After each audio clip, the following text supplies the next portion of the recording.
3 million tons.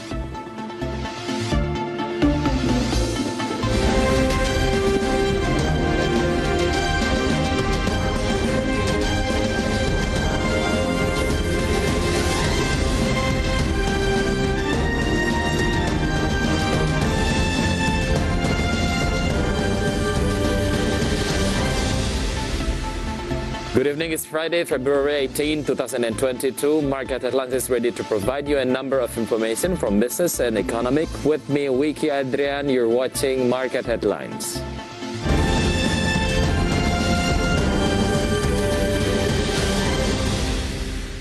At the first G20 finance ministers and central bank governors meeting, President Joko Widodo restates his remarks that the tough winter is coming.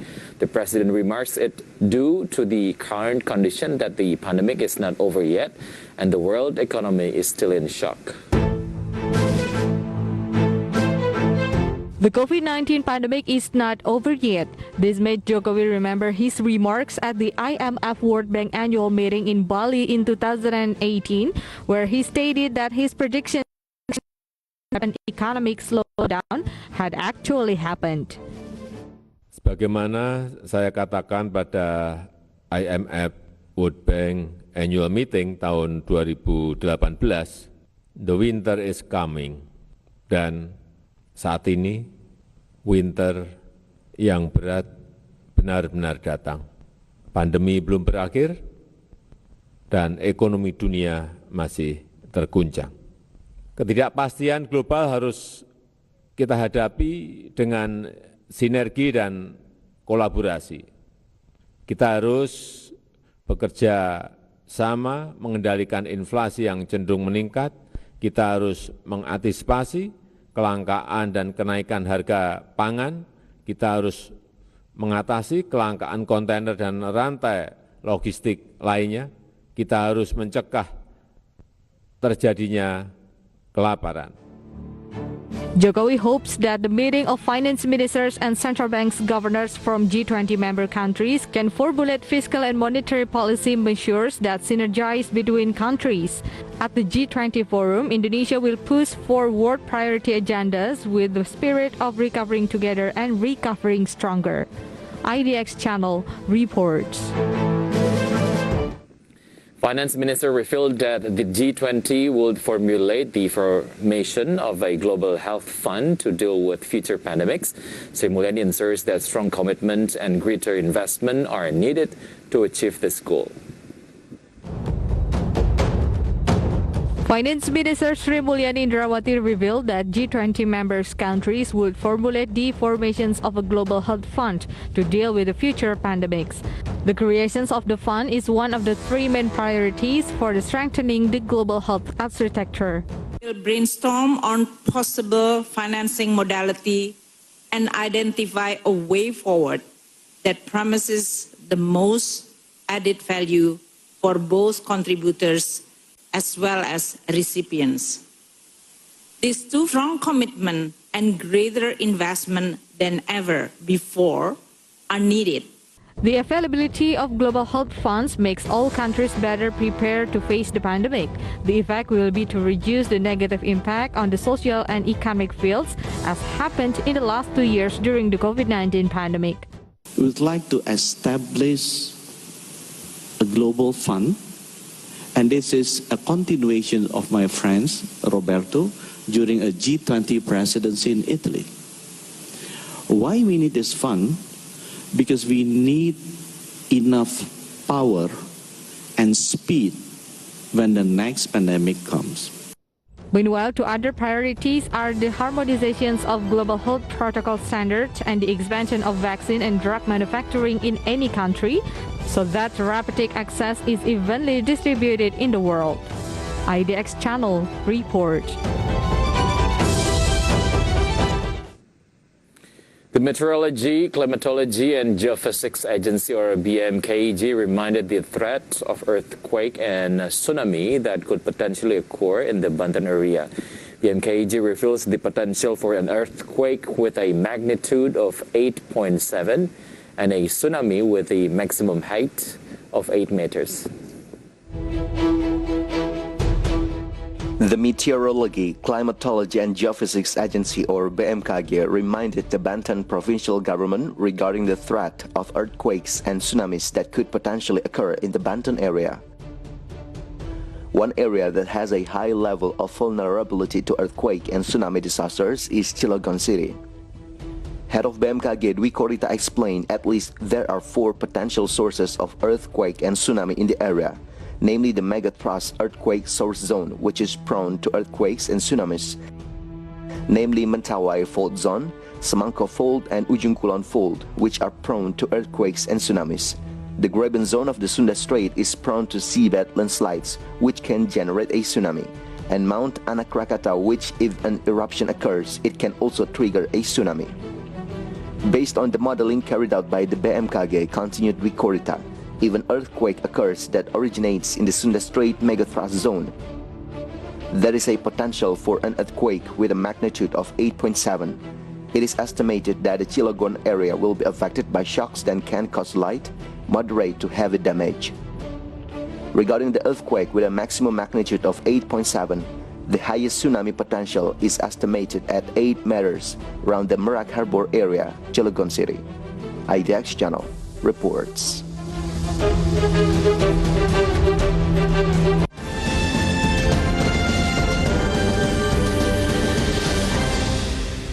Moving on to global update, Boris Johnson has claimed the attack on a nursery in Ukraine was a false flag operation.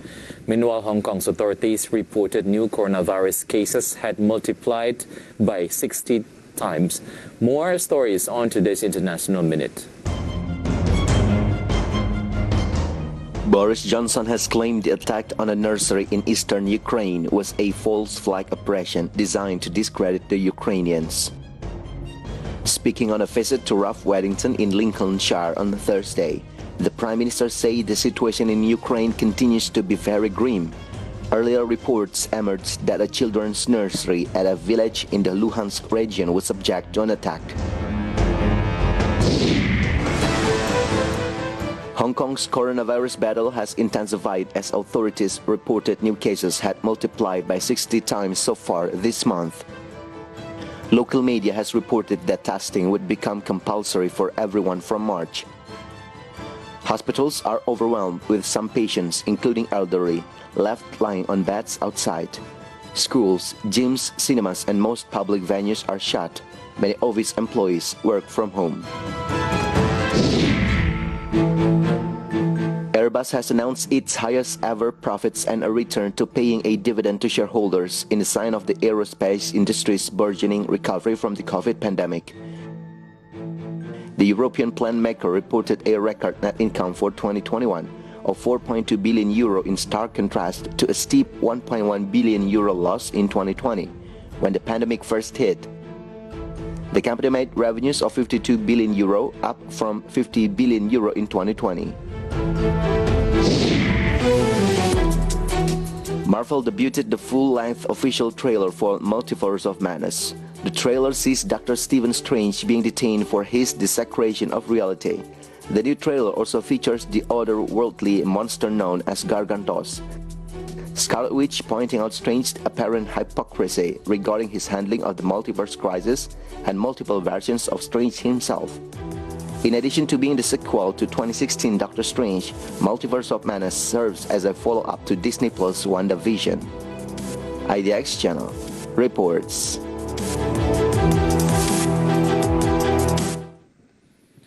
Transportation Ministry readies backup airports to serve MotoGP spectators. Market headlines will be right back after the break.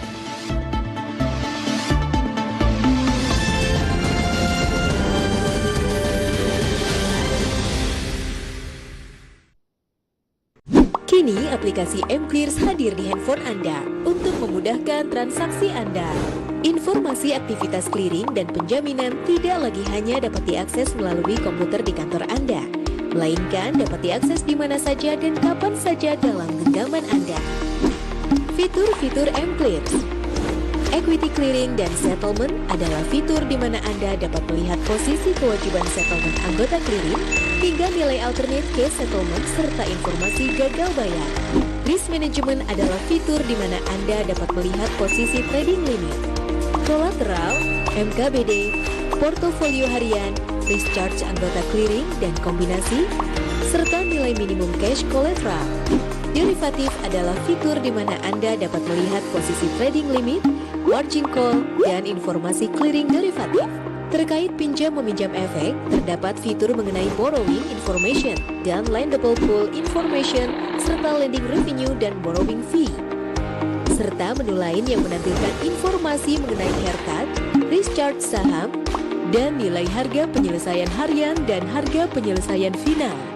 Selain itu, Anda juga dapat mengakses fitur pengumuman, peraturan, dan informasi layanan KPEI pada aplikasi mClears. Download aplikasi mClears di App Store atau Google Play Store. Lakukan registrasi user Anda dengan menggunakan alamat email berdomain resmi yang sesuai dengan anggota clearing Anda. Setelah registrasi, Anda akan diberikan kode OTP di email Anda untuk verifikasi, dan aplikasi mClears Anda siap untuk digunakan. Anda dapat mengakses seluruh menu pada aplikasi mClears dengan melakukan aktivasi berlangganan premium yang dapat dilakukan dengan memilih menu Get Premium. Download aplikasinya sekarang, lakukan registrasi, dan dapatkan kemudahan dalam genggaman tangan Anda. Kemudahan informasi KPEI dalam genggaman Anda.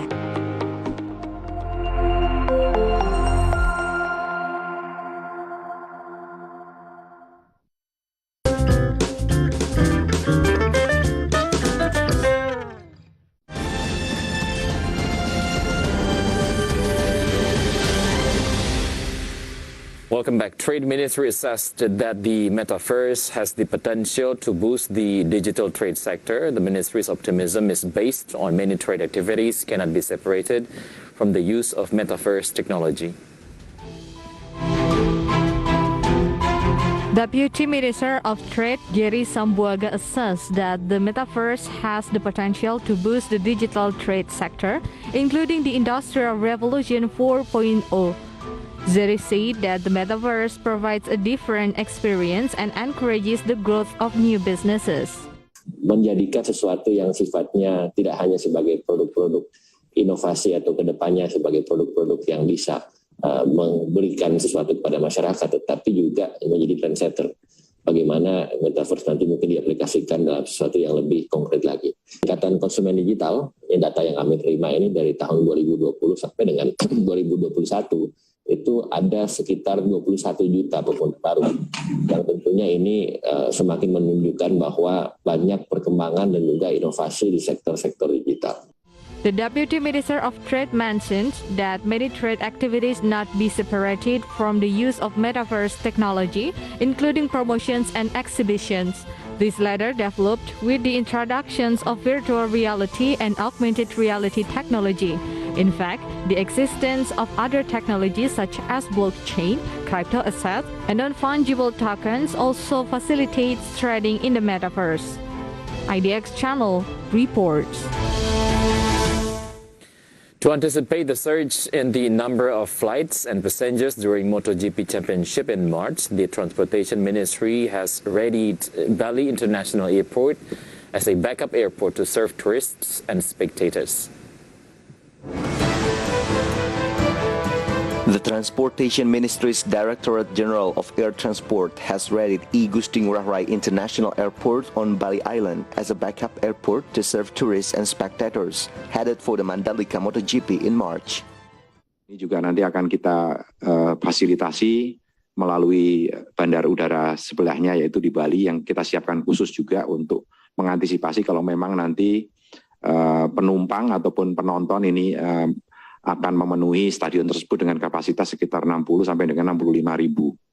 Sehingga nanti akan bisa menampung apabila nanti kapasitas di Lombok Baru ini melebihi, pesawatnya dapat kita geser, kita parkir di apron-apron yang sudah ada di Bandar Udara Bali. Rianto confirmed that the authority is ready to redirect some flights to Bali Airport if passengers and flights in Lombok Airport near its peak capacity. The ministry has also prepared a special scheme to manage tourist mobility from Soekarno-Hatta International Airport in Tangerang. Flights carrying Mandalika MotoGP spectators will stop over at Soekarno-Hatta International Airport or I Gusti Ngurah Rai International Airport before continuing to Lombok. Meanwhile, MotoGP crews, officials, and cargo flights will be allowed to fly direct to Lombok International Airport. IDX Channel reports. Bappenas maps out a plan to finance the development of the new capital in East Kalimantan in 2023. Most of the financing still uses funds from the state budget, such as the construction or office and residential areas. Bappenas maps out a plan to finance the development of the nation's capital in East Kalimantan in 2023. Most of the financing still uses funds from the state budget. Deputy for Development Funding for Development at Bappenas said the construction of office and residential areas was built using state budget funds. However, some residential areas will be built under a government business partnership scheme. Pembangunan kawasan perkantoran perumahan yang akan dibiayai lewat APBN, antara lain istana, kantor pemerintahan, perumahan, pendidikan dan kesehatan, APBN dan KPBU, perumahan, pusat kegiatan masyarakat, fasilitas masyarakat, dan aset lingkungan. Infrastruktur nanti dibagi juga, ada yang dibiayai lewat APBN, jalan tol, non-tol, simpul konektivitas, dan infra pendukung. The government is also open to using the PPP scheme or the 100% state budget to build community facilities and environmental assets. Then infrastructure development will be financed by the state budget, PPP, state-owned enterprises, and the private sector. Toll roads, non-toll roads, connectivity nodes, and supporting infrastructure will be financed by the state budget. IDX Channel reports.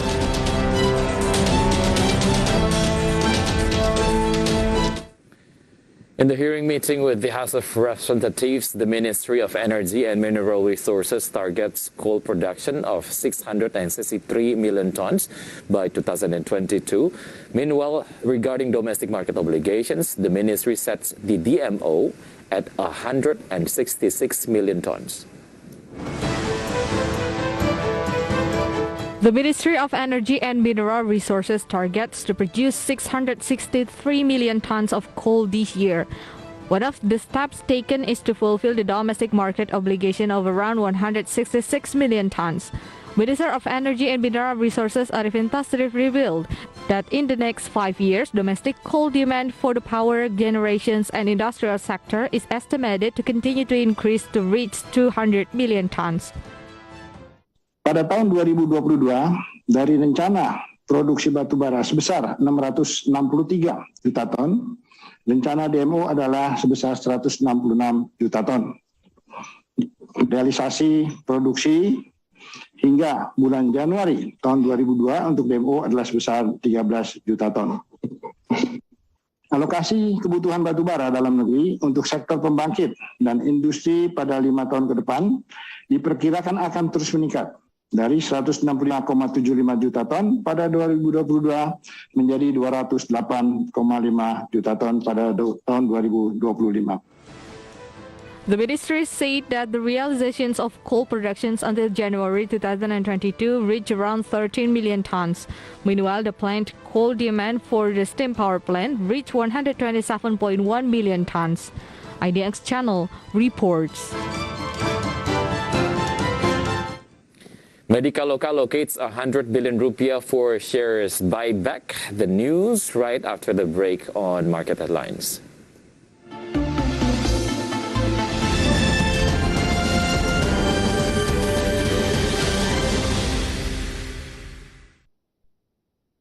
Ingin menjalani kehidupan yang mapan dan masa depan yang sejahtera? Sikapi uang dengan bijak. Mulailah berinvestasi di pasar modal. Dengan membeli saham melalui Bursa Efek maupun perusahaan sekuritas, Anda dapat menikmati hasil keuntungan dari perusahaan-perusahaan besar yang tersedia. Pastikan Anda berinvestasi di perusahaan yang memiliki izin resmi. Cerdas mengelola, masa depan sejahtera. Otoritas Jasa Keuangan, lembaga pengawas industri jasa keuangan yang terpercaya.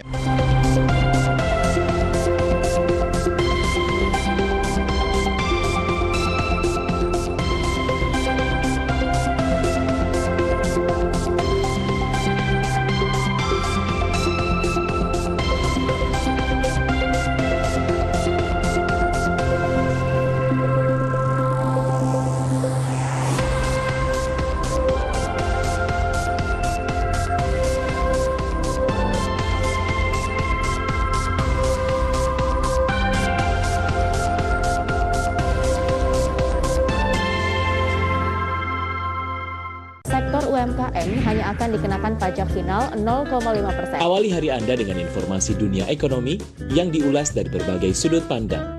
Power Breakfast, Senin sampai Jumat, jam 8.30, hanya di IDX Channel.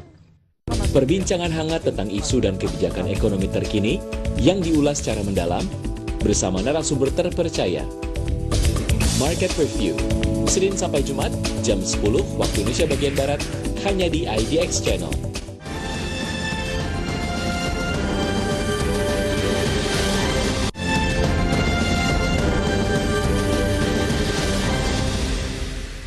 Welcome back. We're on the last segment and the Jakarta Composite Index intraday movement earlier today. Yesterday was opened at the level of 6,828.19.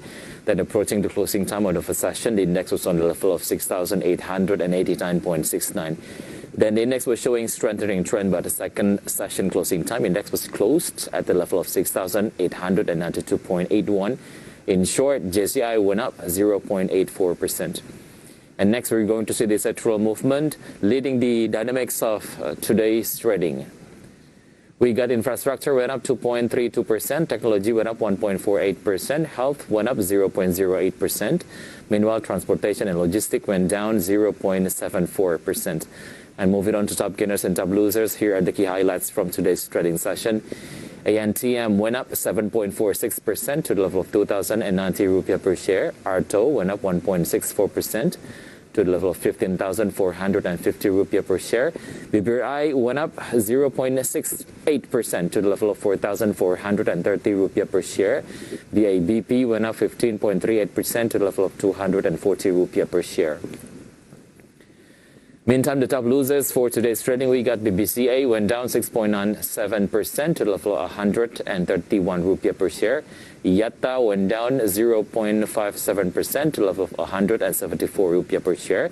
BBYB went down 1.74% to the level of 2,260 rupiah per share. And BP went down 1.82% to the level of 54 rupiah per share. And BGTG went down 6.72% to the level of 250 rupiah per share. And this is the intraday movement of rupiah towards US dollar.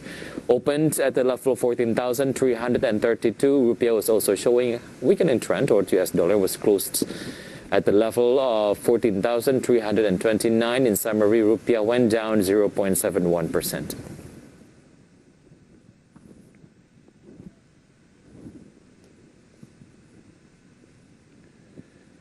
Medikaloka Hermina has budgeted 100 billion rupiah for shares buyback with a maximum buyback of 80 million shares. Medikaloka Hermina has budgeted 100 billion rupiah for the buyback of shares or a maximum buyback of 80 million shares. The company will execute the share buyback starting February 15th and will last until February 24, 2022. The company limits the share buyback price to a maximum of 1,450 rupiah per share. The company has sufficient working capital and cash flow to carry out the share buyback plan, so that the company's board of directors considers that the implementation of this share buyback will not significantly affect the company's revenue. Share buyback is believed to stabilize prices in volatile market conditions. In addition, the buyback of the company shares also provides flexibility for the company in managing long-term capital, where treasury shares can be sold in the future at an optimal value if the company requires additional capital. IDX Channel reports. The tourism company Panorama Sentra Wisata appreciates the government's decision to reduce the quarantine period for travelers, both Indonesian citizens and foreigners, from 5 days to only 3 days. The reduction in quarantine period is only for those who have received the booster vaccine. Panorama Sentra Wisata's corporate secretary Absadewa said that with the issuance of the regulation, the company sees a clearer direction of recovery for the tourism business, as experienced when the Omicron variant had not yet spread. At that time, there was an increase in travel and group tours in various destinations. In the future, the company hopes that the performance can be lifted by the existence of pent-up demand in the booking season for the Eid holiday period and school holidays in mid-2022.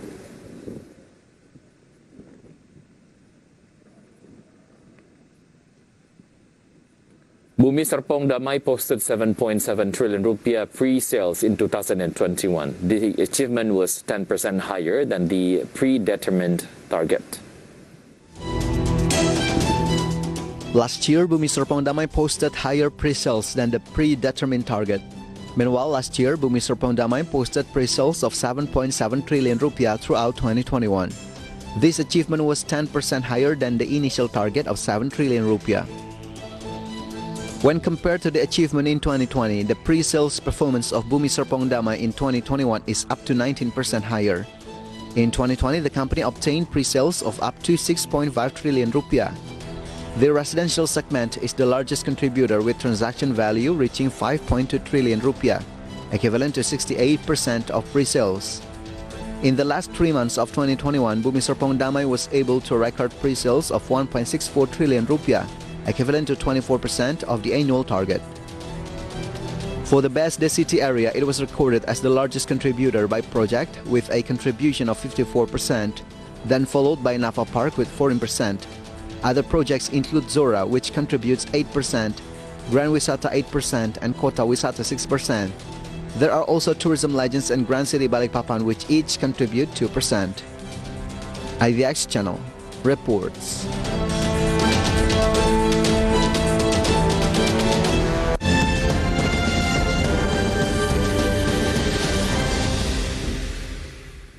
And the news closes our market lens today. Please enjoy our next program on IDX Channel, Your Trustworthy Economic, Business and Capital Market Channel. I'm Wicky Adrian. Have a nice evening and stay safe.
Good morning pemirsa, selamat pagi Wicky. Pagi, apa kabar Kak Prisa? Kabar yang luar biasa, di luar lagi gloomy ya. Betul, tapi tetap kita semangat membawakan Power Breakfast dengan batik yang cerah ceria. Betul, suasana hati ceria, suasana cuaca gloomy nggak apa-apa ya. Oke, langsung dari area studio IDX Channel Jakarta, saya Prisa Sompodatu dan rekan saya Wicky Adrian hadir dalam Power Breakfast. Ya, kami hadir setiap pagi menemani Anda dengan menyajikan informasi ekonomi bisnis dan pasar modal khas Power Breakfast dan live streaming streaming kami dapat Anda saksikan di idxchannel.com. Tak lupa kami terus mengingatkan untuk tetap menerapkan protokol kesehatan selama masa pandemi ini agar kita terbebas dari COVID-19. Mari kita ikuti Power Breakfast selengkapnya.